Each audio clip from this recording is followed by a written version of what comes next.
दोस्तों नमस्कार।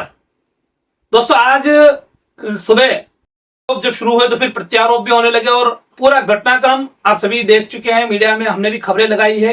जिस तरह से आज भारतीय जनता पार्टी के राष्ट्रीय महासचिव विनोद तावड़े के ऊपर आरोप लगा कि वो नालासोपारा की विवांता होटल में बैठकर पैसा बांट रहे थे, तो इस आरोप के बाद कहीं ना कहीं जहां बहुजन विकास आघाड़ी उनके खिलाफ हमलावर थी, तो अब भारतीय जनता पार्टी की तरफ से भी बहुजन विकास आघाड़ी के आरोप पर पलटवार हुआ है। भारतीय जनता पार्टी के महाराष्ट्र प्रदेश अध्यक्ष चंद्रशेखर बावनकुले का एक बयान सामने आया है, जिसमें चंद्रशेखर बावनकुले ने इस पूरी घटना को विपक्ष की साजिश बताया और कहा कि विनोद तावड़े जो है वो इतने बड़े कद के नेता है और इस तरह से क्या पैसा बांटेंगे, ये सोचना चाहिए, ये समझना चाहिए।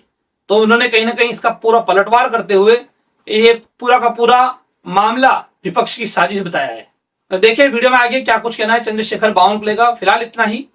नमस्कार, जय हिंद, जय महाराष्ट्र। भारतीय जनता पक्षाचे राष्ट्रीय महासचिव विनोद तावडेजी हे नालासोपारा वसई विरार भागात कार्यकर्त्यांनी निवडणुकीपूर्वी कसं काम करावं, मतदानाचा टक्का कसा वाढेल, बोगस मतदान कसं थांबवावं याकरता बैठक येत असताना विरोधकांनी षडयंत्र केलं आणि जाणीवपूर्वक पूर्वनियोजित असं षडयंत्र होतं।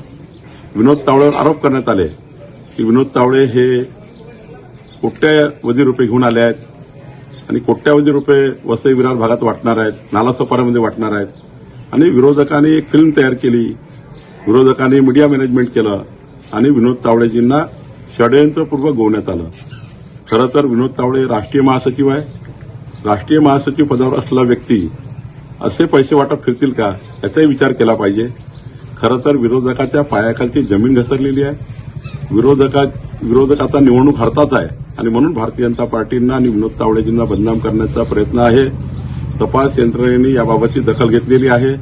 तपास यंत्रणा या षडयंत्राला तपासेलच, पण भारतीय जनता पार्टी म्हणून आम्ही या षडयंत्राचा पर्दाफाश करू। विनोद तावडेजी हे खरं तर निष्कलंक आहे। त्यांच्यावर जे आरोप लावला तो आरोप चुकीचा आहे आणि विरोधकांना त्यांची जमीन आता घसरल्यामुळं, त्यांची पायाखालची वाळू घसरल्यामुळं असा आरोप करतात आहे। हमारे चैनल सैफ न्यूज लाइव पर अपने व्यापार और सेवा से संबंधित विज्ञापन प्रसारण हेतु दिए गए मोबाइल नंबर पर संपर्क करें।